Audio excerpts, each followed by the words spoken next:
Good morning, good afternoon and good evening बच्चों। कैसे हो? पढ़ाई अच्छी चल रही है सबकी? फर्स्ट क्लास, एकदम मस्त। ठीक है, चलो तो बच्चों पढ़ाई करते रहो। जैसे कि अपना टॉपिक आगे बढ़ता जा रहा है धीरे धीरे, और मैंने लास्ट क्लास में आपको एडवांस लेवल के कुछ क्वेश्चंस कराए थे। 3 क्वेश्चन डिस्कस किए थे, बहुत अच्छे क्वेश्चंस थे। आज भी कुछ 2-3 क्वेश्चन इसी तरह से डिस्कस करेंगे, ठीक है ना। टॉपिक को थोड़ा आगे बढ़ाते हैं। तो ये फॉर्मूला थोड़ा आपको याद होने चाहिए। जैसे कि याद है आपको, 2 चार्जों के बीच में कौन सा इलेक्ट्रोस्टैटिक फोर्स लगता है, ठीक है। कितना होता है वो फोर्स की value, K Q1 Q2 upon R square. What is the K? K is the 1/4 pi epsilon naught. What is the epsilon naught? Permittivity of air. Is that clear? What is the epsilon R? It is denoted by also K. K से भी इसको denote किया जाता है। Epsilon m upon epsilon nought is equal to F nought upon F M. ये formula हमें तब use करना है जब 2 चार्जों के बीच में सेपरेशन सेम रखते हैं, यदि मीडियम में। कब? जो जितना एयर में है उतना ही हम मीडियम में उसको रखते हैं, ठीक है बच्चों। तो इस तरह से मैंने लास्ट क्लास आपकी ली थी, ठीक है। तो आज नेक्स्ट क्वेश्चन करते हैं। 3 क्वेश्चन कल करा दिए थे मैंने आपको। तो क्वेश्चन नंबर 4 पर आते हैं बच्चों। जिन्होंने हमारा चैनल अभी तक सब्सक्राइब नहीं किया है, चैनल को जरूर सब्सक्राइब करें और बेल आइकन दबाना भी ना भूलें, जिससे हर वीडियो की नोटिफिकेशन पहुंचे सबसे पहले आपके पास। 9 बजे वीडियो डेली आती है मेरी, ठीक है। आप 9 बजे देखते हैं इस चीज़ को, तो डेली 9 बजे आपको रेगुलर अपडेट्स मिलते रहेंगे, ठीक है बच्चों। तो आते हैं क्वेश्चन पे। तो कल मैंने कुछ क्वेश्चन डिस्कस किए थे, उसके बाद आगे जो 4th क्वेश्चन की हम बात करें, क्वेश्चन नंबर 3 मैंने आपको कराया था स्ट्रिंग का, याद हो तो आपको, ठीक है। और सेकंड भी स्ट्रिंग का कराया था, और एक कंसेप्ट बताया था आपको लास्ट में, याद हो क्या कंसेप्ट था? याद है कि बच्चों कि m1 upon m2 is equal to sine θ2 upon sine θ1। मैंने ये चीज़ बताई थी कि यदि 2 चार्ज इस तरह से स्ट्रिंग पे, आपने जिसने लास्ट वीडियो नहीं देखी वो लास्ट वीडियो जरूर देखें, ठीक है ना। वहाँ आपको सब कुछ क्लियर हो जाएगा। मैं फिर भी थोड़ा सा बता देता हूँ कि यदि 2 स्ट्रिंग है, इंसुलेटिंग थ्रेड्स हैं, ठीक है, इस तरह से उन पर बॉल लटक रही है कि पॉइंट चार्ज माने उनका मास m1 और m2 है और चार्ज q1 और q2 है, ठीक है ना। तो जो एंगल बनता है बिल्कुल बीच से, एक θ1 एंड θ2, तो ये डिपेंडेंट केवल इनके मासों पर होता है, ठीक है, ना कि चार्ज पर। चार्ज से कोई फर्क नहीं पड़ता, ठीक है ना। तो देखिए आज का नेक्स्ट क्वेश्चन क्या है कि इसी तरह से एक अपने पास एक हैंगिंग स्ट्रिंग है यहाँ पे, और एक इधर और एक इधर। इधर भी एक बॉल लटकी हुई है इस तरह से, और इधर भी एक बॉल हैंग की हुई है, ठीक है। This is point charge only, ठीक है। मैं मान लेता हूँ कि इसका मास है अपना m और इसका मास भी है अपना m, सेम मास है, ठीक है। और चार्ज भी इस पर है q और चार्ज भी इस पर है ऑल्सो q, ठीक है बच्चों। तो अब देखिए कि यहाँ से जो ये डिस्टेंस है बिल्कुल सेम है यहाँ तक, और इसको भी मिला देता हूँ। तो कल कंसेप्ट से आपको पता चला होगा कि यदि सेम मास होते हैं, चार्ज पर डिपेंड नहीं करता, ठीक है ना, तो सेम मास होते हैं तो एंगल भी यहाँ पर जो बनते हैं वो भी सेम होते हैं। जैसे ये थीटा है मान लो, तो ये भी कितना होगा? थीटा होगा। Is that clear? मैं मान लेता हूँ ये डिस्टेंस कितनी है टोटल, x है, that is xy2 and that is also xy2। Is that clear बच्चों? अब इसके बाद में जो ये लेंथ है दैट इज l और ये आल्सो l, दोनों है। तो क्वेश्चन हमसे क्या कह रहा है समझो। फर्स्ट क्वेश्चन तो सिंपल है, इसका 2 पार्ट है इसके। फर्स्ट क्वेश्चन सिंपल है। फर्स्ट क्वेश्चन बोल रहा है कि find the value of x, find the value of x, x की वैल्यू बताइए। ये डिस्टेंस अपने को फाइंड करनी है, ठीक है ना। अब बच्चों हमें बीच की यदि डिस्टेंस पता होती तो अपन इजीली कैलकुलेट कर सकते थे पाइथागोरस थ्योरम लगा के, ठीक है ना। लेकिन बीच की हमें डिस्टेंस अभी पता नहीं है, तो हम कैसे कैलकुलेट करेंगे? तो देखो आपको एक इक्वेशन मैंने बोला था, इसको याद कर लेना, बहुत काम आएगी। यदि किसी को याद भी नहीं है तो कोई दिक्कत नहीं, आप FVD बना के कर सकते हो, ठीक है ना। मैंने बोला था ये equation tan theta is equal to F electric, कहने का मतलब इलेक्ट्रोस्टैटिक फोर्स अपॉन mg। ये इक्वेशन याद करने के लिए मैंने बोला था, ठीक है ना। आप यहाँ से देख भी सकते हो, जैसे कि मैं बात करूँ इस पर, तो नीचे क्या लग रहा है? mg लग रहा है। इधर क्या लग रहा है? टेंशन लग रहा है T। Is that clear? उसके बाद में बात करोगे तो ये थीटा, तो इधर ऊपर की तरफ कंपोनेंट जो आएगा ये थीटा हो जाएगा, तो ऊपर कंपोनेंट कितना हो गया? T कॉस थीटा, ठीक है ना, और एक कंपोनेंट इधर आएगा that is T sine theta, ठीक है। और इनको इक्विलिब्रियम में है सिस्टम, तो इनको बैलेंस कर लो, T cos theta is equal to M G and T sine theta is equal to electrostatic force लगेगा इस चार्ज का एफ ई, ठीक है ना, और दोनों को डिवाइड करोगे तो अपने पास ये इक्वेशन मिलेगी tan theta is equal to F E upon M G. मैंने बोला भी था कि इसको लर्न कर लेना, ठीक है। अब आगे बढ़ते हैं कि find the value of x, x की वैल्यू हमें फाइंड करनी है, ठीक है।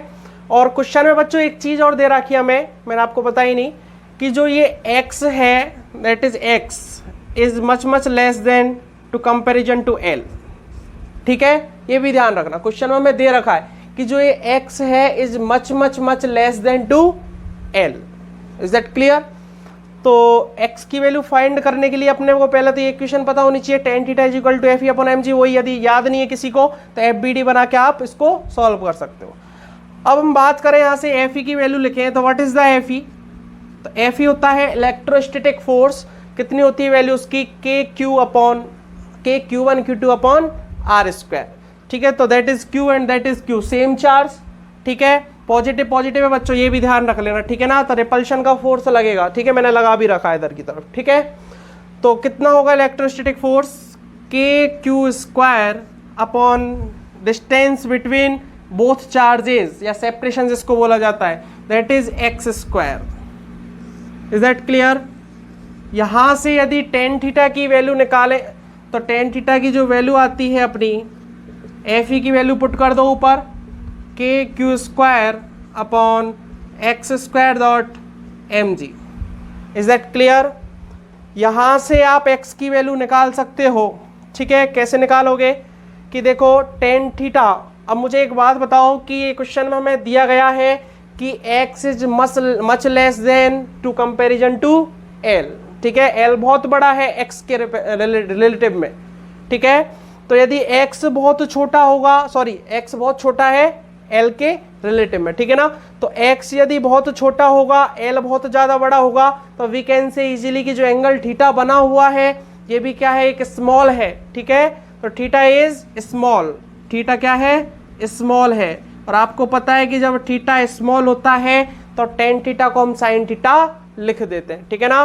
तो टेन थीटा को क्या लिख सकते हो आप, sine theta, K Q square upon X square dot M G. आप चाहते तो टेन थीटा की वैल्यू यहाँ से रख सकते थे, ये x by two upon base निकाल देते हैं यहाँ से, ठीक है, एल से। अब साइन थीटा से इजीली निकालेंगे, हमें दोनों चीज़ हमें पता है, ठीक है ना। तो साइन थीटा क्या होगा, साइन थीटा क्या होता है इस ट्राइंगल में आप देख लीजिए, ठीक है ना। तो परपेंडिकुलर अपॉन हाइपोटेनियस, तो what is the perpendicular, X by two and the hypotenuse is L, ठीक है।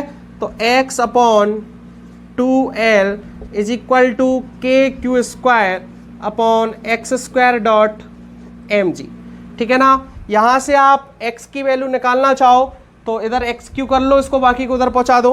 तो X Q is equal to कितना आता है बच्चों, 2l उधर गया, तो 2l into K Q square upon M G, is that clear. देखो एक्स स्क्वायर इधर लिया है तो एक्स क्यू हो गया, 2l उधर पहुंच गया तो K Q square into 2l हो गया।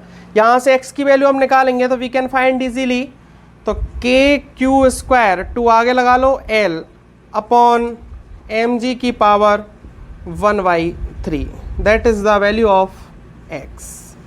ये अपना फर्स्ट क्वेश्चन था कि what is the value of x, तो we can determine easily of this method, ठीक है ना। टेन थीटा हमें पता था इसलिए मैंने लिख दिया tan theta is equal to F E upon M G, और एफ ई की वैल्यू हमने यहाँ से निकाल ली कि हमें पता है इलेक्ट्रोस्टैटिक फोर्स होता है K Q one Q two upon R square and the final K Q square upon X square, because X is the separation and Q is the charge, ठीक है। तो K Q square upon X square, here tan theta equal to K, इस value को हमने ऊपर put कर दिया, ये बोल वैल्यू पुट हो गई, theta is very small, we can say easily कि tan theta is equal to sine theta.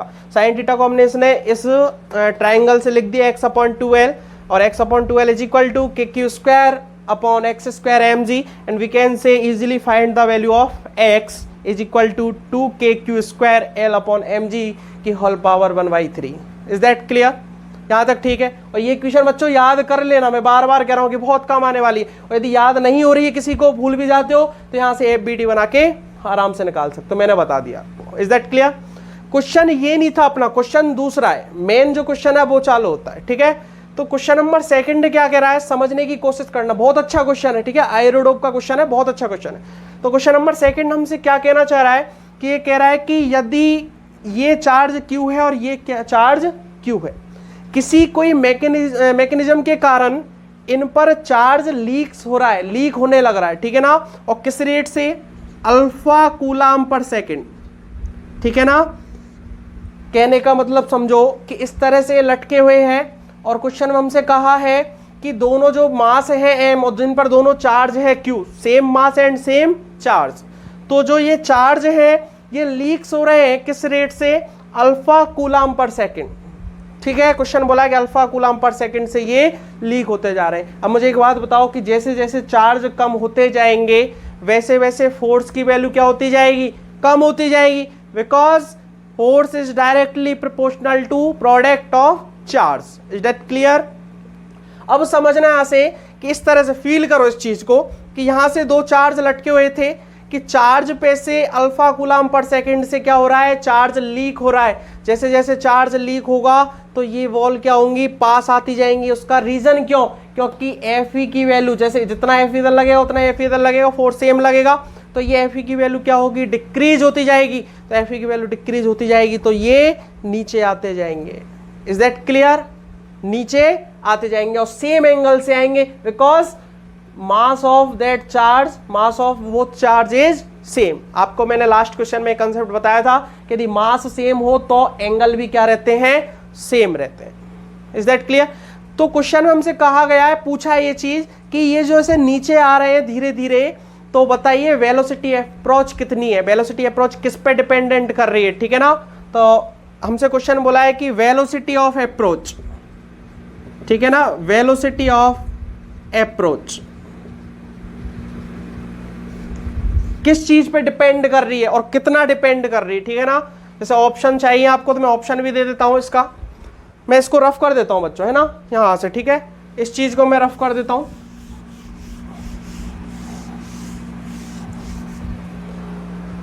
तो ऑप्शन है अपने पास A √x, V 1/√x, C x की पावर 2/3 और D x की पावर 1/3, ठीक है ना।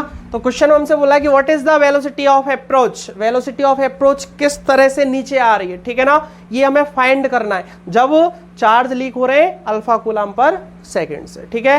तो करते हैं हम फाइंड। तो इसी इक्वेशन को थोड़ा मैं आगे बढ़ाता हूं, इस वाले को, ठीक है। अब कैसे फाइंड करेंगे इस चीज को, तो एक बात बताओ मुझे कि इस इक्वेशन को मैं t के रेस्पेक्ट में डिफरेंशिएट कर देता हूं तो we can find easily dx/dt। और what is the dx/dt, this is the velocity of approach. यदि किसी डिस्प्लेसमेंट का विद रेस्पेक्ट टू t आप डिफरेंशिएट करते हो तो we can find easily velocity, ठीक है ना।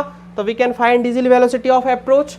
तो मैं इस इक्वेशन को, ये इक्वेशन है अपनी, इसको विद रेस्पेक्ट टू क्या कर रहा हूं, डिफरेंशिएट कर रहा हूं, ठीक है ना। विद रेस्पेक्ट टू क्या कर रहा हूं बच्चों, डिफरेंशिएट कर रहा हूं। चलो एक चीज और कर लेते हैं यहां से पहले। ये देखो 2 कांस्टेंट है, k कांस्टेंट है, m कांस्टेंट है, g कांस्टेंट है और l कांस्टेंट है। Is that clear? तो मैं इन सबको बीटा मान लेता हूं क्योंकि हमें देखो ये डिपेंड करना है, कांस्टेंट को अलग रख लो, हमें ये पता लगाना है कि कितने वेलोसिटी अप्रोच किस पे डिपेंड कर रही है और किसके डायरेक्टली प्रोपोर्शनल है या इनवर्सली है, वो फाइंड करना है हमें, ठीक है ना। तो मैं इनको कांस्टेंट मान लेता हूं। तो ये सारी चीजें dx/dt दैट इज बीटा मान लेता हूं इसको कांस्टेंट में, सारी चीजें। तो एक q² बचता है, ठीक है ना, q तो वेरिएबल है, ठीक है, क्यों लीक्स तो कर रहा है, तो q वेरिएबल है, तो q² और 1/3, तो q की पावर 2/3। ओके, चलो एक इस इक्वेशन को और एक बार रिपीट कर लेते हैं, x बीटा q की पावर 2/3, ठीक है ना। और कुछ बच रहा है, नहीं बच रहा है। अब इसको डिफरेंशिएट कर लो, dx/dt is equal to that is beta, ये 2/3 नीचे आ जाएगा और ये क्या बच जाएगा, q की पावर माइनस के, सॉरी 1 2, ठीक है, माइनस के 1/3 बच जाएगा। Is that clear? ठीक है, माइनस 1/3 बच जाएगा और dq/dt। Is that clear?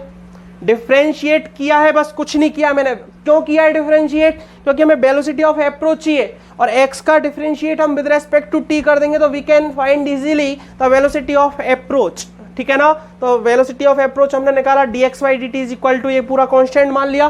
Constant से हमें कोई मतलब नहीं रहेगा क्योंकि हम डिपेंडेंसी देखेंगे किस पे डिपेंडेंट कर रहा है, ठीक है। तो बीटा 2/3 q की पावर माइनस के 1/3 और dq/dt q का कर दिया। Is that clear? That is differentiation.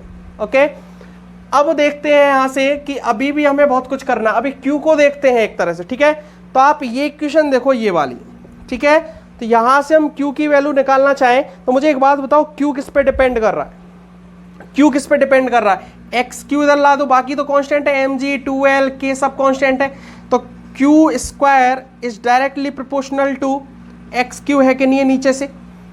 यहां से समझना इस चीज को कि q square is directly proportional x Q, है कि नहीं है? एक्स स्क्वायर ऊपर आ गया तो एक्स क्यू के डायरेक्टली प्रोपोर्शनल है, ठीक है ना। यदि इसको इस तरह से लिखना चाहे तो q square constant into x Q, इस तरह से लिख सकते हैं। कांस्टेंट क्या है आपको पता चल रहा है, q की वैल्यू निकाल लो यहां से, q की वैल्यू आप निकाल लो तो कांस्टेंट आपको पता चल जाएगा। लेकिन कांस्टेंट से हमें कोई मतलब ही नहीं है, डिपेंडेंसी देखनी है हमें तो, ठीक है। तो q square is equal to C X Q लिख लिया मैंने इस तरह से, ठीक है। तो q की वैल्यू यहां रख देता हूं एक बार, ठीक है। या फिर एक काम करो कि q निकाल लो, q की वैल्यू यहां से निकालो तो q की वैल्यू आएगी, c कांस्टेंट ही रहने दो, आप कुछ भी रखो इसको तो, ठीक है, x की power 3/2, that is the what is the value of q, ये, ठीक है। और वैल्यू है एक तरह से कांस्टेंट इनटू x की पावर 3/2।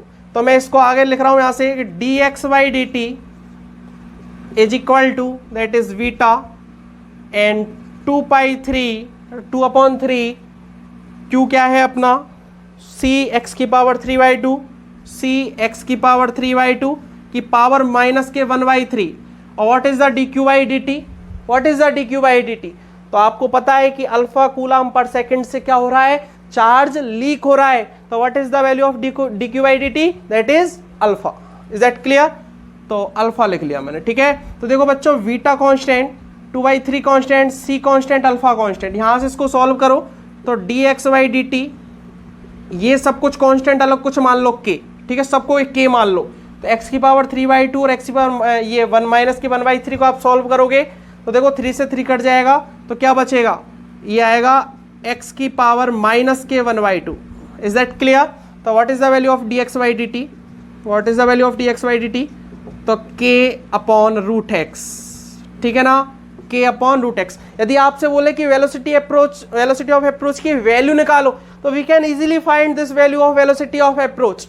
कैसे? क्योंकि हमने जो कांस्टेंट माना है उसको कांस्टेंट मत मानो, यहाँ बीटा माना है उसको बीटा मत मानो, इसको डायरेक्ट सॉल्व कर लो, इसको बीटा से सॉल्व करके बीटा मत मानो, यहाँ पे इस क्वेश्चन को कांस्टेंट को बीटा लिख लो, ठीक है ना। यहाँ पे बीटा की वैल्यू लिख लो और यहाँ सी की वैल्यू लिख लो यहाँ से, ठीक है ना। तो हम we can find easily velocity of the approach. लेकिन हमें डिपेंडेंसी देखनी थी तो वी कैन से इजीली यहाँ से क्या कह सकते हैं कि जो dx/dt, what is the dx/dt? Velocity of approach. Is that clear? तो dx/dt is directly proportional to 1/√x, ठीक है। तो ऑप्शन बी इज करेक्ट। समझ में आया बच्चों? तो इस तरह के क्वेश्चन आते हैं, ठीक है। एडवांस लेवल का क्वेश्चन था, बहुत अच्छा क्वेश्चन था। देखो एडवांस में बच्चों हमेशा ध्यान रख लेना, जो क्वेश्चन आता है वो डिफिकल्ट नहीं आता है, ठीक है ना, उसमें थोड़ी ट्रिक्स होती है और सोचने की ज्यादा जरूरत पड़ती है। ऐसे क्वेश्चन आपको एडवांस लेवल पे मिलते हैं। तो आप वीडियो को पॉज कीजिए और इसको नोट कीजिए, ठीक है बच्चों। कर लिया बच्चों, वीडियो को पॉज करके नोट इसको कर लिया? चलो मैं रफ कर रहा हूं, ठीक है ना। मजा आ रहा है कि नहीं आ रहा क्वेश्चंस करने में? इसी तरह क्वेश्चन करेंगे फिर बच्चों सारे के सारे, ठीक है ना। अच्छे अच्छे कंसेप्ट सीखेंगे, ये सारे कंसेप्ट है एक तरीके से, ध्यान रखना, ठीक है ना। क्वेश्चन कम बोलो, इसको कंसेप्ट बोलो। अब पता है क्वेश्चन में यहीं से इसी से बहुत कुछ बना सकता था, ठीक है। बहुत सारे क्वेश्चन न्यूमेरिकल दे दिया, ठीक है, वेलोसिटी अप्रोच की वैल्यू पूछ ली, इस तरह से काफ़ी चीज़ें यहाँ से बन सकती हैं, ठीक है ना। तो एक ही क्वेश्चन नहीं बनता, काफ़ी डिपेंडेंसी होती है यहाँ से, ठीक है ना। अब मैं बात करूँ क्वेश्चन नंबर 5 की, ठीक है। तो क्वेश्चन नंबर जो 5 है वो क्या है, देखिए आप एक बार कि अपने पास एक कोई इस तरह से रिंग दी गई है, ठीक है ना, और रिंग पर जो चार्ज है यूनिफॉर्मली डिस्ट्रीब्यूटेड है पूरा, यूनिफॉर्मली बटा हुआ है, पूरा यूनिफॉर्मली, ध्यान रखना, ठीक है। बहुत अच्छा क्वेश्चन है बच्चों, और इस तरह का क्वेश्चन हर जगह मिलेगा। आप मैग्नेटिक फील्ड पढ़ेंगे तो वहां मिलेगा, और यदि सेंटर ऑफ मास से आपने इस तरह का क्वेश्चन भी किया होगा तो वहां भी होगा ये क्वेश्चन, ठीक है ना। अब देखिए कि इस पर जो चार्ज है दैट इज प्लस क्यू, ठीक है ना, समझना इस चीज को, ठीक है। और एक सेंटर पर चार्ज रखा हुआ है दैट इज क्यू नॉट, ठीक है। तो फर्स्ट क्वेश्चन है अपना कि find the force on Q not due two plus Q, मतलब इस रिंग के द्वारा क्यू नॉट पर कितना फोर्स लगेगा, या फिर इस क्यू नॉट के द्वारा इस रिंग पर कितना फोर्स लगेगा, ठीक है। बहुत सिंपल है और मुंह जबानी हो जाएगा क्वेश्चन। तो देखिए कितना फोर्स लगेगा, आपको पता चल रहा होगा इस चीज का, फोर्स कितना लगेगा। तो देखो डायरेक्ट हम कूलाम्स लॉ तो यहाँ पे लगा नहीं सकते, क्योंकि वो पॉइंट चार्ज के लिए होता है, यहाँ पे पॉइंट चार्ज थोड़ी है, बड़ा वाला स्फीयर सर्कल बना रखा है जो, ठीक है। जो रिंग है ये एक पॉइंट चार्ज नहीं है, ठीक है। तो यहाँ ऐसा फॉर्मूला हम लगा नहीं सकते के Q1 Q2 upon R square, ठीक है ना। तो अब देखिए हम करते क्या है यहाँ पे कि मान लो एक छोटा सा एलिमेंट हमने यहाँ देखा, ठीक है। तो इस पर इसके द्वारा जो फोर्स लगेगा दैट इज मैं मान लेता हूँ ऊपर की तरफ, ठीक है। और सेम एलिमेंट इसके जस्ट अपोजिट मैंने यहाँ ले लिया, तो इस पर फोर्स ये लगाएगा क्यू नॉट इधर की तरफ, रिपल्शन फोर्स लगेगा because both charge is positive, ठीक है ना। तो ये क्यू नॉट इस पे लगाएगा छोटे से एलिमेंट पे ऊपर, ये इस पे लगाएगा छोटे से एलिमेंट पे नीचे। अब यहां मान लो ले लेता हूं मैं, तो ये इस पे लगाएगा इधर की तरफ, और यहां एक एलिमेंट ले लेता हूं तो ये इस पे लगाएगा इधर की तरफ। इस तरह पूरे रिंग को आप छोटे छोटे एलिमेंट में कट कर लेते हो। तो आप देखिए यहां से कि जो नेट फोर्स निकलता है इस क्यू नॉट के द्वारा इस रिंग पर, या फिर रिंग के द्वारा क्यू नॉट पर, बात दोनों ही बराबर है क्योंकि फोर्स दोनों इक्वल लगाते हैं। कूलाम्स लॉ मैंने आपको क्लियर किया था, ठीक है। तो क्यू नॉट के द्वारा हर एलिमेंट पे फोर्स लगेगा, तो इस पर जितना लगेगा वो उतना इस पे लग जाएगा। तो इधर के इक्वल हो गए, इधर के इक्वल हो गए, इधर के इक्वल हो गए, इधर, इस तरह से सारे एलिमेंट जैसे कि हाफ रिंग के इधर के, हाफ रिंग के इधर के सारे इक्वल हो जाएंगे, ठीक है ना। तो net force due to Q nought on the ring is 0, ठीक है ना। तो पहला क्वेश्चन ये था, लेकिन बहुत सिंपल था, प्रॉपरली क्वेश्चन नहीं था, लेकिन ये ऑब्जर्वेशन आपको बताना जरूरी था, ये ऑब्जर्वेशन करना जरूरी था, हमें फील होना चाहिए, ठीक है ना। अब ध्यान रखना क्वेश्चन अब बनता है यहां से कि चलो ठीक है कि ये क्यू नॉट इस पर भी फोर्स लगा रहा है, ये क्यू नॉट इस एलिमेंट पे भी फोर्स लगा रहा है, ये क्यू नॉट इस एलिमेंट पे भी फोर्स लगा रहा है, मतलब इस रिंग के सारे एलिमेंट पर ये क्यू नॉट फोर्स लगा रहा है। तो एक बात बताओ, इस एलिमेंट को, इस रिंग को ब्रेक करके निकल जाना चाहिए था, निकलना चाहिए था कि नहीं निकलना चाहिए था?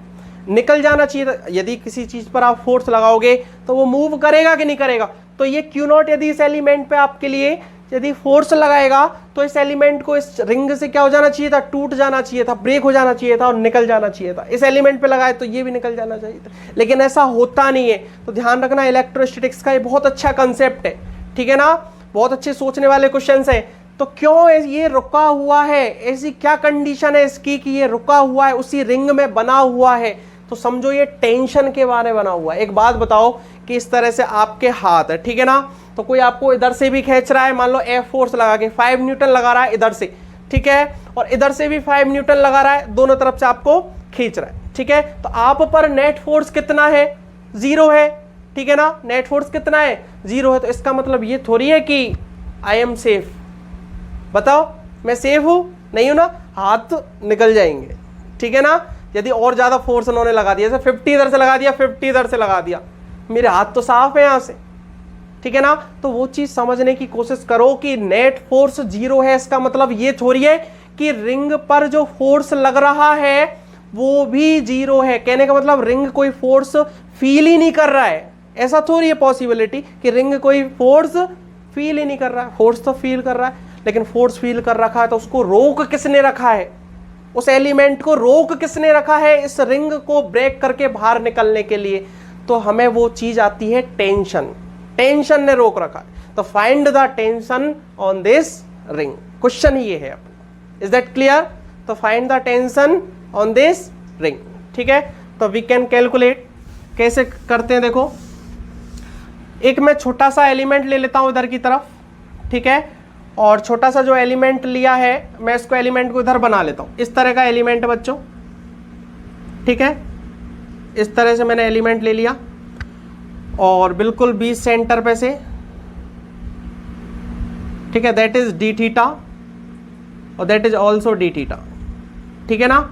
और इसके रिंग की बच्चों रेडियस भी दे रखी है हमें आर, ठीक है, बाद में यूज नहीं आएगी बात अलग है, लेकिन हमें रेडियस क्या दे रखी है, आर दे रखी है, ठीक है। तो मुझे एक चीज बताओ कि ये क्यू नॉट जो रखा हुआ है यहाँ पे, ठीक है, तो ये इस ऊपर जो एलिमेंट काटा है, एक छोटा सा एलिमेंट है बच्चों, बहुत बड़ा नहीं है, छोटा सा है। यहां पर हम के Q1 Q2 upon R square लगा सकते हैं। एक छोटा सा चार्ज ले लिया हमने, बस इसका छोटा सा एलिमेंट ले लिया। यहां पर कूलाम्स लॉ हम फॉलो कर सकते हैं। व्हाई? बिकॉज कूलाम्स लॉ कहां लगता है, केवल पॉइंट चार्ज के लिए लगता है, और यहां पर पॉइंट चार्ज ही तो है एक तरह से, ठीक है ना। मैंने ये डी क्यू चार्ज का लिया है, ध्यान रखना ये भी, ठीक है। एलिमेंट जो लिया कितने का लिया है, डी क्यू चार्ज का लिया है, ठीक है। तो ये जो क्यू नॉट है इस पर फोर्स लगाएगा कितना, मान लेता हूं मैं डी एफ, ठीक है ना, ठीक है। अपन फोर्स कैलकुलेट करते हैं पहले, ठीक है ना। अब इस पर एलिमेंट पर कौन कौन से फोर्स लग रहे हैं, यदि केवल डी एफ लगता, समझने की कोशिश करना कि यदि केवल यहां पर डी एफ लगता तो ये जो एलिमेंट है यहां से निकलकर भाग जाता, यहां रुकता ही नहीं, निकल के क्रॉस हो जाता। तो किसने इसको रोका हुआ है, वो रोका हुआ है टेंशन। बच्चों देखो ये टेंशन लगेगा दोनों तरफ, ठीक है। अब टेंशन कैसे लगता है, टेंजेंशियल लगता है, तो अपन ने टेंजेंशियल लगा लिया, यहां से दो टेंशन लग गए दोनों में, ठीक है। अब एंगल देखते हैं इसका, तो एंगल कैसे देखोगे समझना। इसको मैं थोड़ा सा नीचे ड्रॉ कर लेता हूं और इसको भी मैं नीचे ड्रॉ कर, दैट इज डी थीटा, तो we can also say that is also D theta, ठीक है। और इधर की तरफ इसको कर लो ऐसे, एक कंपोनेंट इधर आएगा इसका, दो कंपोनेंट करने हैं इसके, वो भी हम समझ रहे हैं इस चीज को। दैट इज डी थीटा, तो ऑल्सो 90 माइनस डी थीटा, ये टेंजेंशियल है, ठीक है ना, तो that is 90 minus D theta. Tangential radius से टेंजेंशियल हमेशा 90 होता है, और that is also D theta. तो ये जो कंपोनेंट आएगा ये आएगा अपना टी कॉस डी थीटा, और नीचे वाला जो कंपोनेंट आएगा that is T sine D theta, ठीक है। That is also T sine D theta and also say T cos D theta, ठीक है। ये डी थीटा हो गया, सॉरी ये डी थीटा हो गया, that is 90 minus D theta, ये also D theta. Is that clear? किसी को कोई डाउट है यहाँ तक? तो आप समझने की कोशिश करना कि टी कॉस डी थीटा और टी कॉस डी थीटा ये तो आपस में क्या हो गए, क्रॉस हो चुके हैं। लेकिन देखो टी साइन डी थीटा और T sine D theta, 2t sine D theta, इन दोनों फोर्सों ने इस डीएफ को रोक रखा है, मतलब इस एलिमेंट को रोक रखा है, नहीं तो ये एलिमेंट रिंग को ब्रेक करके निकल जाता। Is that clear? क्लियर है चीज? ये रिंग को किसने रोका रखा है, इस टेंशन फोर्स ने। तो ये फोर्स हमें कैलकुलेट करना है, what is the value of T. Is that clear? तो वी कैन से इक्वेशन हम यहां से लिख सकते हैं कि 2t sine D theta is equal to D F, ठीक है। तो यहां से 2t sine theta is equal to D F हम लिख सकते हैं। What is the value of D F? तो we can find easily, that is the electrostatic force. और कितना होता है, देखो 2t sine D theta, D F कितना है, K Q naught D Q. बच्चों ध्यान रखना, कंफ्यूज मत होना, ये डी थीटा है, चलो मैं इसको थोड़ा छोटा बना देता हूं, और ये इधर तक डी क्यू, ठीक है, अपॉन कितना separation, that is the R, ठीक है बच्चों, सेपरेशन सी है R square. Is that clear? तो अपना इलेक्ट्रोस्टैटिक फोर्स निकाला इस तरह से कि 2t sine D theta is equal to K Q naught D Q upon R square, ठीक है ना। तो अब यहां से हम वैल्यू निकालना चाहे, what is the value of D Q, what is the value of D Q. तो अपन डी क्यू की वैल्यू निकालना चाहे, मुझे एक बात बताओ, मैंने सबसे पहली लाइन बोली थी कि यहां पर जो चार्ज है दैट इज यूनिफॉर्मली डिस्ट्रीब्यूटेड, ठीक है ना, यूनिफॉर्मली बटा हुआ है, ठीक है। तो वी कैन फाइंड इजीली कि 2 पाई आर, जब इसका सरकमफरेंस है तो 2 पाई आर पर चार्ज है q, तो 1 पर कितना होगा, q अपॉन 2 पाई आर। और इसी तरह से कितने पर, छोटे से एलिमेंट की डिस्टेंस निकाल सकते हैं, ये वाली आराम से निकाल सकते हैं, दैट इज 2d थीटा और दैट इज r। तो we can say easily that is distance of कितनी होगी, बताओ एंगल क्या होता है, r का अपॉन रेडियस होती कि नहीं होती, हमें आर्क चाहिए तो एंगल इंटू रेडियस करेंगे कि नहीं करेंगे, तो angle 2d theta radius r, ठीक है। तो 2t sine d theta is equal to k q not upon r square, और कितना होगा ये 2r d theta. Is that clear? 2d theta है ना एंगल और r है, ठीक है। तो इतना होगा और इतना होगा, तो क्या होगा ये q अपॉन 2 पाई r और इंटू 2r d थीटा, ठीक है ना। ये d थीटा है बच्चों, ये r वही है, स्मॉल है, ठीक है ना बच्चों, कंफ्यूज मत होना इस चीज़ से, ठीक है। ठीक है, अब 2 से 2 गया तो यहाँ क्या बच गया q into r d theta, ये q है बच्चों, ठीक है ना। ये पाई r, ये स्मॉल ही है सारी चीज़, ठीक है ना। स्मॉल वो रेडियस दे रहा है जो भी है, ठीक है। अब यहाँ हम वैल्यू रख सकते हैं dq की, ये dq आ गया अपने पास, तो dq की वैल्यू क्या रख सकते हैं हम, q r d theta sorry upon pi r, ठीक है ना। तो यहाँ से आप देखिए कि अब मुझे एक बात बताओ, डी थीटा एंगल बहुत स्मॉल एंगल है, पहली बात तो 2d थीटा जो एलिमेंट लिया है वही स्मॉल है, और 2d थीटा का भी हाफ करना है तो d थीटा तो और भी स्मॉल है, तो साइन d थीटा को हम d थीटा लिख सकते हैं केवल, तो that is the 2t dot d theta is equal to k q not upon r square into q r d theta upon pi r। Is that clear? देखो d theta से d theta गया, ठीक है। What is the value of t, तो t की वैल्यू आई अपने पास, यहाँ से आप निकाल सकते हो k q नॉट r, बच्चों वो r रेडियस ये स्मॉल लिख लो कैपिटल ले लो, ठीक है। और यहाँ से हम लिख सकते हैं पाई r q, कोई गलती तो नहीं है, ठीक है बच्चों। ये सेम है, देखो कंफ्यूजन हो गया ना, ये r एक ही है, ठीक है। तो r से एक r हटा लो तो t equal to k q not upon ये 2 नीचे आ गया था 2 pi r square, that is the value of t। इतना टेंशन होगा अपने पास k q not upon 2 pi r square, इतना टेंशन लगेगा, इसके कारण फील करना समझो क्यों, मतलब ये एलिमेंट इस रिंग से बाहर नहीं निकला, इस ब्रेक क्यों नहीं हुआ, उसका रीजन ये था कि इन्होंने इसको रोक रखा था, ठीक है ना। तो what is the value of this tension, तो t is equal to k q not upon 2 pi r square. Is that clear? Clear है बच्चों? और जिसको भी डाउट हो तो आप कमेंट में बता सकते हैं, ठीक है ना। तो वीडियो को पॉज कीजिए और नोट कीजिए जल्दी से। कर लिया बच्चों नोट? इसको कर लिया, ये नोट रफ कर रहा हूं मैं इसको, ठीक है। इसके बाद नेक्स्ट क्वेश्चन पे चलते हैं बच्चों, अच्छे अच्छे क्वेश्चन है सारे, ठीक है ना। क्वेश्चन नंबर 6, क्वेश्चन नंबर 6 क्या कह रहा है हमसे, समझना, बहुत अच्छा क्वेश्चन है। क्वेश्चन क्या है, चलो मैं एक 3D का क्वेश्चन करा देता हूँ, ठीक है ना। पॉलीगन आपने सॉल्व किए थे ना, तो वैसे ही मैं यहाँ पे 3D का एक क्वेश्चन करा देता हूँ, ठीक है। तो अपने पास एक इस तरह से हॉरिजॉन्टल प्लेन है,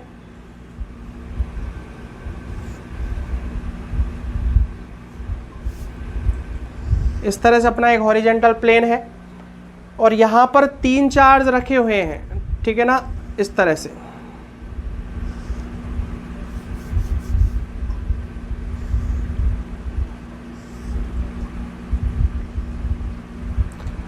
ठीक है बच्चों, 3 चार्ज रखे हुए हैं। थोड़ा सा डायग्राम ऊपर बना लो इसका हल्का सा, क्योंकि बाद में दिक्कत आनी है।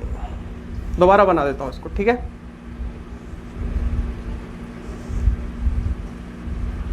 थोड़ा डायग्राम ऐसा लग रहा होगा, लेकिन इक्विलेटरल ट्रायंगल और है बच्चों, ये ध्यान रख लेना, ठीक है ना। आपको लग नहीं रही होगी डिस्टेंस, लेकिन समझ लो इसको कि ये भी और ये भी सेम साइड है इनकी सबकी, ठीक है। That is the equilateral triangle, equilateral triangle. और साइड कितनी है इसकी, साइड है इसकी दैट इज ए, ठीक है ना। अब क्वेश्चन क्या है कि ये जो है ना, ये इस तरह से समझना इस चीज को, एक रिंग से बंधे हुए हैं, ठीक है ना। कहने का मतलब यहां से मैं 3D समझा देता हूं, 1 2 और 3, ठीक है। 3 चार्ज, ट्रायंगल बन गया अपना, ठीक है। और ये ऊपर एक रस्सी से यहाँ पे थ्रेड से बंधा हुआ है, ये यहीं पे बंधा हुआ है, और ये भी यहाँ बंधा हुआ, तीनों बंधे हुए हैं इस तरह से, ठीक है ना। तो ये भी L लेंथ है, ये भी L लेंथ है, और ये भी L लेंथ है, ठीक है ना। तो क्वेश्चन में बोला है मान लो ये क्यू चार्ज है अपना, प्लस क्यू मानना है, ये भी प्लस क्यू है, that is also plus Q, और मास भी इसका एम है, that is also M, that is also M. ठीक है ना, मास भी सेम है और चार्ज भी सेम है। तो find the value of Q, find the value of Q. देखो क्वेश्चन लग रहा होगा सिंपल सा, और है भी सिंपल ही है, 3D है, थोड़ा सोचना पड़ेगा ज्योमेट्री के बारे में यहाँ पे। ठीक है, तो अब कैलकुलेट करते हैं इस चीज़ को। मैं थोड़ा सा अलग बना लेता हूँ इसको हल्का सा यहाँ पे, ठीक है ना, बाद में उसी में देख लेंगे। ठीक है, तो इस पॉइंट पर एक चार्ज है यहाँ पे, ठीक है ना, और एक यहाँ है और एक अपना ऊपर है। ठीक है ना, इस तरह से चार्ज है। ठीक है, क्लियर है। तो एक चीज़ नोटिस कीजिए कि ये इस पर फोर्स लगाएगा इधर की तरफ, और वो इस पे फोर्स लगाएगा इधर की तरफ। लगाएगा कि नहीं लगाएगा, समझना।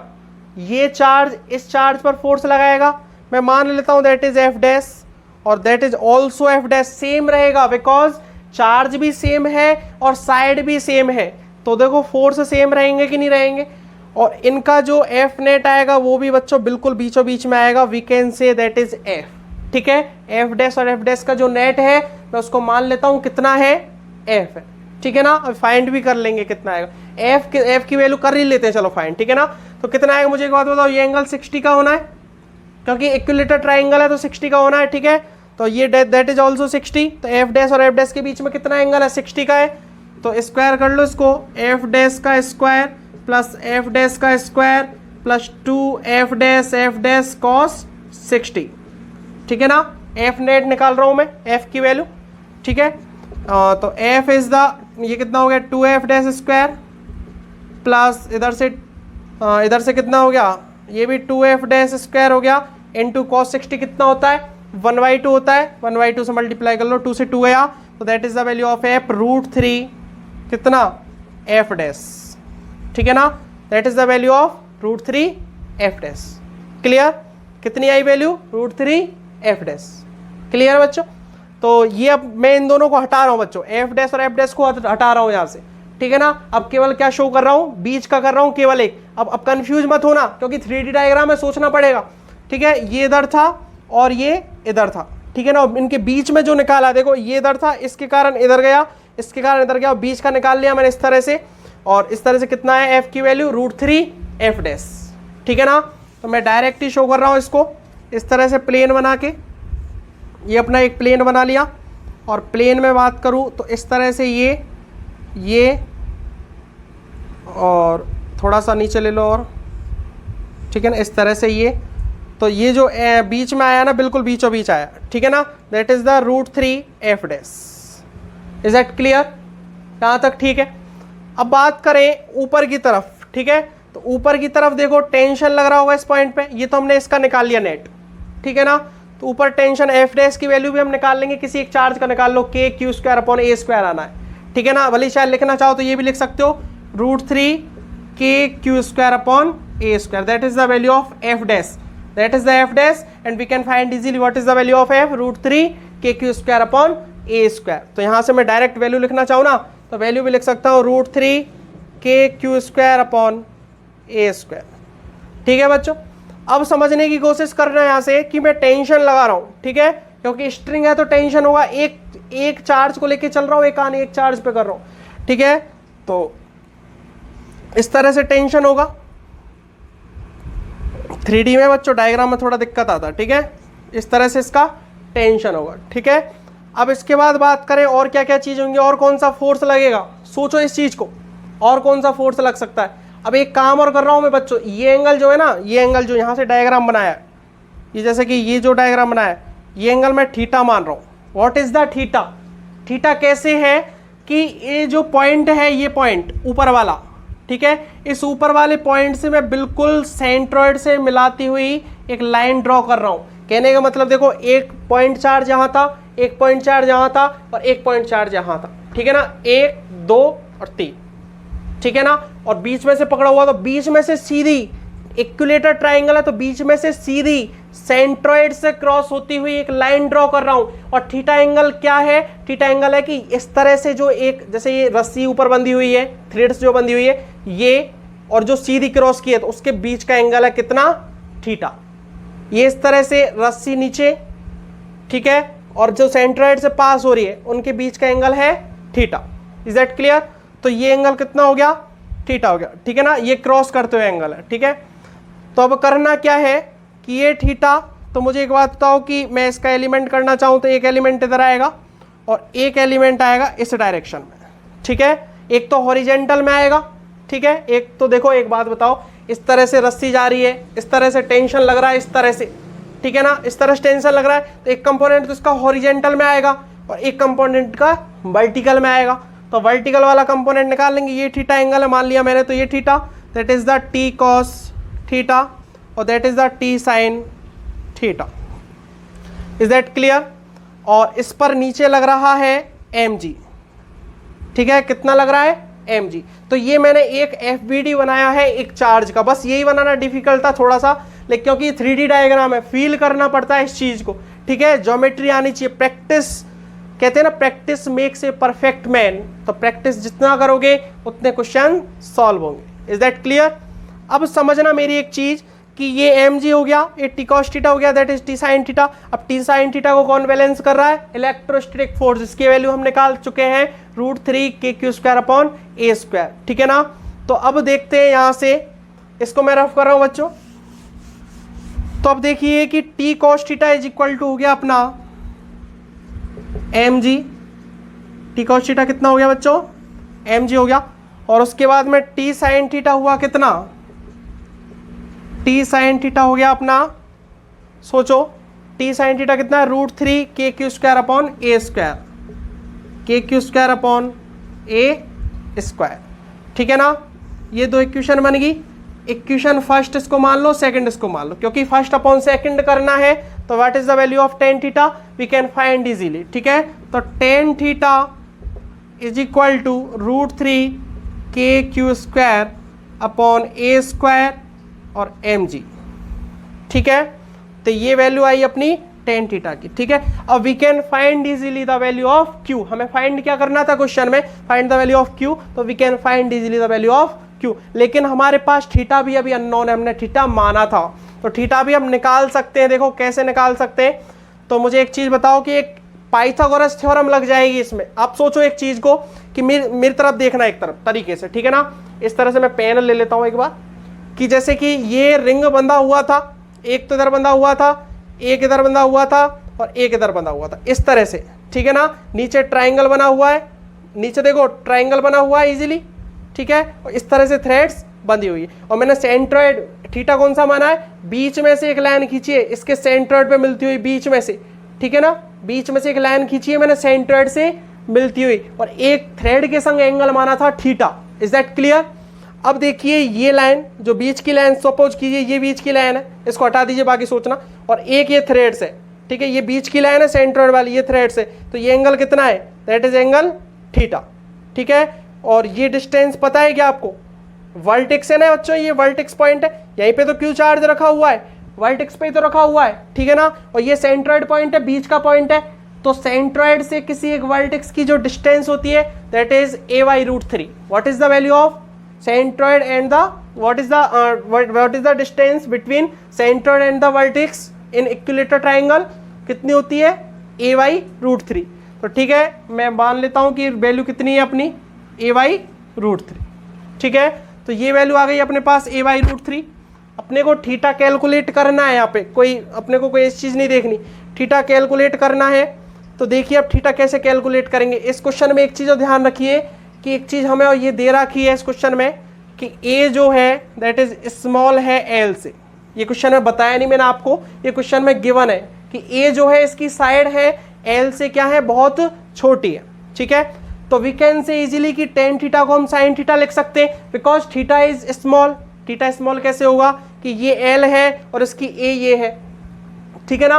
तो ये क्या है, एक छोटी है। तो वी कैन से इजीली क्या कह सकते हैं कि यहाँ पर जो tan थीटा होगा वो sin थीटा होगा। sin थीटा लिख सकते हो इसको, और sin थीटा की वैल्यू आप अब निकाल सकते हो। मैंने सारी चीज़ें समझा दी, ठीक है ना। sin थीटा की वैल्यू कैसे निकलेगी? Perpendicular upon hypotenuse angle theta, ठीक है। परपेंडिकुलर क्या है इसका, ये परपेंडिकुलर होगा a/√3 और हाइपोटेनियस कितना है, l है, ठीक है ना। तो sin थीटा की वैल्यू क्या आएगी, बता सकता है कोई? a/√3l, ठीक है ना, परपेंडिकुलर अपॉन हाइपोटेनियस। तो a/√3l लिख लो यहाँ से, a/√3l और √3k² अपॉन a² mg, ठीक है ना। और we can find easily the value of q। इसको ट्रांसफर कर दो, q² आएगा अपना कि a/q mg अपॉन, नीचे दिख नहीं रहा होगा बच्चों, है ना, मैं इसको रफ कर देता हूँ, रफ करके इधर लिख देता हूँ, ठीक है ना। तो वैल्यू ऑफ द q, तो q² इज इक्वल टू, देखो a² mg को इधर मल्टीप्लाई करोगे तो a/q और mg अपॉन, इधर नीचे इसको लाओगे √3k को, तो इधर आएगा तो 3kl, ठीक है ना, 3kl। What is the value of k? 1/4πε0, ठीक है ना। तो q² is equal to k की वैल्यू रख लो, mg ये a/q 4πε0 अपॉन, ऊपर चला गया ये 3l, और q की वैल्यू निकालोगे तो mg a/q 4πε0 अपॉन 3l, इसका half, that is the value of, sorry q, that is the value of q, ठीक है। तो बच्चों ये ज्योमेट्री है, 3D क्वेश्चन है, ठीक है ना, ज्योमेट्री आनी चाहिए यहाँ पे। क्वेश्चन तो सिंपल है, क्वेश्चन में कुछ नहीं है, लेकिन थोड़ा क्या ज्योमेट्री ज्यादा दे दी इसमें, तो इसलिए क्वेश्चन को करना थोड़ा डिफिकल्ट हो गया, ठीक है। तो किसी को कोई डाउट हो तो आप कमेंट कीजिए, मैं तुरंत उसका आंसर दूंगा, ठीक है ना। तो वीडियो को पॉज कीजिए और नोट कर लीजिए जल्दी से। कर लिया बच्चों? कर लिया नोट? कर लिया सबने? ठीक है। तो बच्चों देखो, कूलाम्स लॉ के काफ़ी क्वेश्चन करा दिए मैंने, अच्छे लेवल के भी करा दिए। पॉलीगन टाइप के शुरू में मैंने सेकंड या थर्ड वीडियो में काफ़ी क्वेश्चन कराए बच्चों, ठीक है। थर्ड वीडियो में मैंने 8-9 क्वेश्चन कराए, सफिशिएंट है। बाकी उसके बाद मैंने 2-1 क्वेश्चन चार्ज के डिवाइडेशन के भी कराए लास्ट में। उससे पहले फर्स्ट सेकंड वीडियो में जब कूलाम्स लॉ पढ़ाया था उस दिन भी मैंने 2 क्वेश्चन कराए थे, जो रिजल्ट थे 2 वहाँ करा दिए, 10 बीच में करा दिए, 12 और 6 करा चुका, 18 क्वेश्चन करा चुका। 6 एडवांस लेवल के क्वेश्चन कराए जिसमें सारे कंसेप्ट अपने क्लियर हुए, अपने कंसेप्ट डेवलप यहीं से हुए। उन क्वेश्चनों में मजा नहीं था क्या मजा? आप बताओ मुझे। इनको करने के बाद लगा कि वो क्वेश्चन कुछ ऐसे, तब स्टार्टिंग में आप देख रहे थे उन क्वेश्चनों को तो ऐसा लग रहा था कितने डिफिकल्ट है वो वाले भी, ठीक है ना। लेकिन जब इन क्वेश्चनों को सॉल्व करते हैं ना तो वो वाले ऐसे लगते हैं कि अरे यार वो तो सिंपल थे, ठीक है। तो बच्चों इस तरह से काफी सारे क्वेश्चन हो सकते हैं, ठीक है ना। तो अपन इलेक्ट्रिक फील्ड में भी अभी यही पढ़ना है हमें, तो वहाँ भी मैं कराऊंगा और सारे क्वेश्चन अब यही कूलाम्स लॉ में सारे क्वेश्चन डिस्कस कर दूंगा। तो फिर इलेक्ट्रिक फील्ड में कंसेप्ट ही नहीं बचेगा करने के लिए, फिर मजा ही नहीं आएगा वहाँ के कंसेप्ट में, ठीक है ना। तो इलेक्ट्रिक फील्ड में अलग क्वेश्चन करेंगे और चीज वही है, कुछ नहीं है वहाँ पर, एक चीज और बढ़ जाएगी बस, लेकिन वही चीज लगेंगी, फोर्स तो चलना ही चलना है, ठीक है। वहाँ इलेक्ट्रिक फील्ड जनरेट हो जाएगा, वो करेंगे, ठीक है। तो ये क्वेश्चन इतने हो गए, है ना।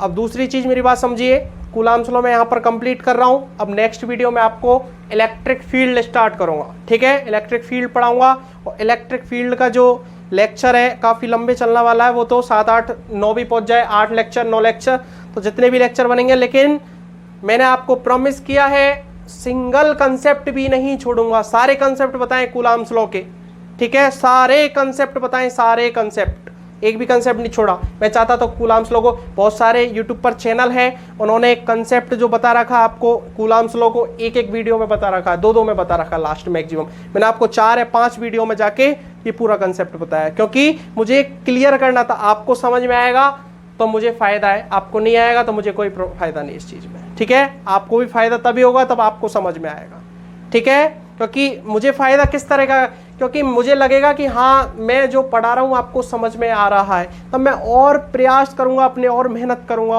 और हार्ड वर्क करूँगा, ठीक है। तो आप पढ़िए, और किसी को कोई भी डाउट आता है तो आप कमेंट जरूर कीजिए, और अपने फ्रेंड्स को भी ये चैनल को शेयर कीजिए, जिससे एक्साइटमेंट मेरा बना रहे और मैं आपको इसी तरह से डेली पढ़ाता रहूं। और 12th क्लास के साथ साथ एक खुशखबरी और बता देता हूं, मैं कुछ ही दिनों में 11th क्लास भी मैं स्टार्ट करने वाला हूं, ठीक है। अभी मैं टाइम आपको प्रॉमिस नहीं करूंगा यहाँ पे, बिकॉज थोड़ा सा अभी ऐसा चल रहा है कि कंटिन्यूसली वीडियो, आपको पता है कंटिन्यूस वीडियो ये अपडेट करना, यहाँ से बनाने के बाद फिर इसको जैसे थंबनेल बनाने के बाद इसको अपडेट करना, यूट्यूब पर डालना, ठीक है। ये सारी कहानी, सारे प्रोसेस में काफ़ी टाइम लग जाता है, तो बच्चों फिर काफ़ी चीज़ हो जाती है। मैं अभी आपके लिए DPP भी बना रहा हूँ, रेडी कर रहा हूँ, तो इसलिए 11th भी मैं जल्दी ही स्टार्ट करूंगा। 11th के बच्चे डरे नहीं, मैं जल्दी 11th क्लास स्टार्ट करने वाला हूं एडवांस के लिए और मेंस के बच्चों के लिए। ठीक है बच्चों, तो हमेशा ध्यान रखना जितने भी क्वेश्चंस हैं अपने को करने हैं बिना देखे, बिना सॉल्यूशंस के। पहले खुद को देखिए करके, खुद पे होते हैं तो ठीक है, नहीं आता फिर सॉल्यूशन देखिए। ठीक है, अपने नोट्स खुद बनाने हैं। और तीसरी चीज कि वीडियो को मूवी की तरह नहीं देखना है, यहाँ पर क्वेश्चन करते रहिए। जैसे मैं क्वेश्चन लिख देता हूँ, क्वेश्चन कीजिए, फिर उसको सॉल्यूशन देखिए। समझ में आ रहा है? क्लियर है सबको? कोई दिक्कत है यहाँ तक? नहीं है ना? ठीक है बच्चों, तो पढ़ाई करते रहिए। नेक्स्ट चैप्टर में आपको इलेक्ट्रिक फील्ड मिलेगा। ठीक है, ऑल द वेरी बेस्ट। ठीक है बच्चों।